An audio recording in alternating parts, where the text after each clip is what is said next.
سمجھ میں آ جائے. کچھ لوگ حضور کے پاس آئے اور پوچھنے لگے کہ آپ کا خدا کیسا ہے وہ بتائیے. خدا کو دیکھنے کی تمنا تھی, آپ کا خدا کیسا ہے وہ بتائیے. تو وہ پوچھنے لگے آپ کا خدا مٹی کا ہے, سونے کا ہے, چاندی کا ہے, تانبے کا ہے؟ کیونکہ اب تک وہ یہی سب دیکھ رہے تھے نا, تو جو دیکھ رہے تھے وہی دماغ میں گھوم رہا تھا. آپ کا خدا کیسا ہے اے محمد صلی اللہ علیہ وسلم؟ ہم اس طرح حضور کا نام نہیں لیتے, لیکن انہوں نے کہا تو میں نے کہا اے مسلمانوں کے پیغمبر, آپ کا خدا مٹی کا ہے, تانبے کا ہے, پیتل کا ہے, کیسا ہے آپ کا خدا؟ تو اللہ نے ایک سورت پورے قرآن میں اپنے لیے خاص کر دی. دیکھو اہل سنت جو کہتے ہیں ان کو تو نبی کسی کا کچھ نظر نہیں آتا, شرک کرتے ہیں. ہم نے کہا پاگل ہوئے ہو, تم بھی انگریزوں کی پیداوار میں سے پیداوار, قرآن سمجھتے نہیں. اگر تم نے غداری نہ کی ہوتی تو آج امت کا یہ حال نہ ہوا. سہارنپور والوں, سہارنپور کے آس پاس والوں, بہت برا کیا تم نے. تمہیں مر کے اللہ کو جواب دینا ہے. توحید کے نام پہ تم نے توحید کا گلا گھونٹنے کی کوشش کی ہے, لیکن قرآن کی توحید میں آپ کے سامنے پیش کر رہا ہوں. میری بات مشکل تو نہیں ہے, اتنی مشکل کبھی نہیں کرتا, لیکن چونکہ ایمان ہی ایک مشکل عنوان ہے نا. تو اللہ کے نبی سے پوچھا گیا. میں بھی ہو سکتا تھوڑا سبق سنا دوں آپ کو, آپ کے ہمارے علماء کو, تاکہ آپ کو سمجھ میں آئے کہ ایمان کیا ہے, اللہ کیا ہے. اللہ کا یہ تو سمجھ میں آئے. تو اللہ کے رسول سے پوچھا, حضور سے پوچھا کہ آپ کا اللہ کیسا ہے, مٹی کا ہے, سونے کا ہے, تانبے کا, پیتل کا کیسا ہے. تو اللہ نے ایک سورت پوری صرف اپنے لیے کر لی. 114 سورتوں میں ایک سورت اللہ کے لیے. ہر سورت میں سب کا بیان ہے. سورہ فاتحہ اتنے مضامین ہیں کہ زندگی ختم ہو جائے مضامین ختم نہ ہو. یہی قرآن کا معجزہ ہے. توریت کے سارے مضامین, انجیل کے سارے مضامین, زبور کے سارے مضامین, صحائف ابراہیم اور تمام انبیاء کے صحیفوں کے سارے مضامین قرآن میں, اور قرآن پورا سمٹ کر سورہ فاتحہ میں آ جاتا ہے. اور سورہ فاتحہ پوری سمٹ کر بسم اللہ میں آ جاتی ہے, اور بسم اللہ پوری سمٹ کر با میں آ جاتی ہے, اور با پوری سمٹ کر با کے نقطے پوائنٹ میں آ جاتی ہے. سبحان اللہ. اسلام نے 1450 سال پہلے کہا تھا کہ نقطہ بھی بے معنی نہیں ہوتا. اس لیے سائنسداں تحقیق کر رہے کہ نقطے کا مطلب کیا ہے. سبحان اللہ. اور مولا علی کہتے تھے وہ با کا نقطہ میں ہی ہوں. سبحان اللہ. سبحان اللہ. کیا علی کو ناطق قرآن کہتے ہیں, مولا علی کو ناطق قرآن کہتے ہیں. بات یاد رکھنا, لیکن یہ بھی یاد رکھنا علی ناطق قرآن ضرور ہے, لیکن ابو بکر صدیق کا مقتدی ہے. بے شک. سبحان اللہ. علی ناطق قرآن ضرور ہے, لیکن صدیق اکبر کا مقتدی. وہ 2.5 سال تک کہتے رہے پیچھے سے مان کے, 10 سال تک کہتے رہے فاروق اعظم کے پیچھے سے مان کے, 12 سال عثمان غنی کے پیچھے سے مان کے. میں سوچتا ہوں پیچھے کھڑے رہنے والا ناطق قرآن ہے تو مرتبہ صدیق اکبر سبحان اللہ. عثمان غنی کا کیا ہوگا؟ اسی کو میرے امام کہتے ہیں تیرے چاروں ہمدم ہے, ایک جان ایک دل, ابو بکر فاروق عثمان علی ہے. سبحان اللہ. کرم و ہمت میں 400 شعرے ہیں ان چاروں کے. ایمان کے بڑے تقاضے ہیں. 114 صورتیں ہیں. 114 صورتوں میں ہر صورت میں کسی میں جنت کا ذکر ہے تو جہنم کا بھی. ایک بات عرض کروں, آپ بہت اچھے سے سن رہے تو ہمت کر رہا ہوں. قرآن کی یہی شان ہے.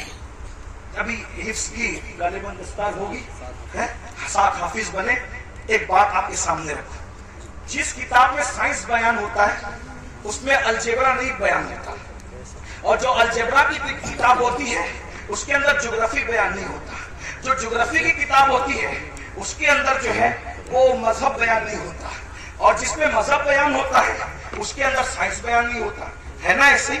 اگر آپ مذہب کی کتاب میں جغرافی بیان کریں تو مضمون بدلنے سے ساری گڑبڑ ہو جائے. جیسے شاعر لوگ ابھی نعت پڑھ رہے تھے, کلام پڑھ رہے, اگر یہ نعت پڑھتے پڑھتے لکا بدر فی الوجہ اجمل خطہار مازلف ابر اجل تمہیں چندن چندر پرو کنڈل رحمت کی بھرن برسا جانا, یہ شعر پڑھتے اور ساتھ میں غالب کا یہ جوڑ دیتے ہیں کہ کل 14ویں کی رات تھی, شب پر رہا چرچا تیرا, کچھ نے کہا کہ چاند ہے, کچھ نے کہا چہرہ تیرا, ہم بھی وہاں موجود تھے, ہم سے بھی سب پوچھا کیے, ہم چپ رہے, ہم ہنس دیے, منظور تھا پردہ تیرا.